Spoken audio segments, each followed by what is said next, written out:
Ayon nga po mga idol sa ibinulgar na balita ng isang insider, malapit na rin naman nga pong makagawa ng move ang Golden State Warriors. At dahil yan sa ginagawa ng superstar na si Stephen Curry sa pag-request niya sa front office na papirmahin at bigyan ng bagong extension si Gary Payton II na hanggang sa ngayon free agent pa rin. Inamin ni Curry kailangan niya ito dahil isa si GP2 sa mga dahilan bakit nananatiling mahigpit ang kanilang depensa sa kabila ng kadami-daming player na nawala sa kanilang championship lineup. Kaya ayaw nga talaga niya itong mawala pa. Wala na rin naman silang mahanap ang kapalit nito sa free agency. At kung sakaling paalisin, siguradong manghihina ng todo ang kanilang depensa. Kaya expect na nga ninyo na gagawing priority ng Golden State Warriors ang pagpapapirma kay Gary Payton II kaysa pagsasaayos nila sa problema ng trade at kontrata ni Jonathan Kuminga. Samantala, simula nga po ng papirmahin ng Los Angeles Lakers ng kontrata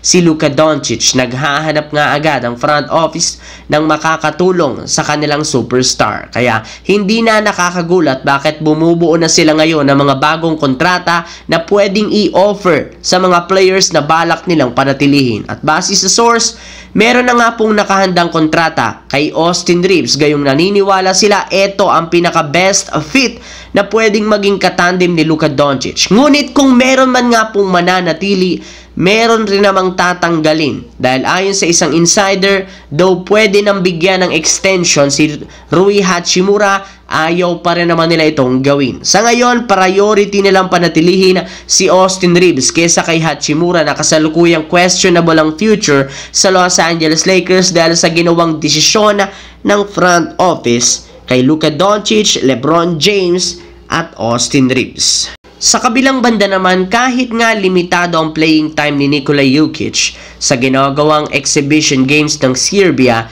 bago ang Eurobasket sa katapusan ng Agosto, damang-dama ang pagiging dominante ng kanyang koponan. Naging sobrang unstoppable, unpredictable ang galawan sa tuwing hawak niya ang bola, kung saan kita na pinaglalaroan lamang niya ang mga kalaban sa pagtatala niya ng triple-double bawat laro.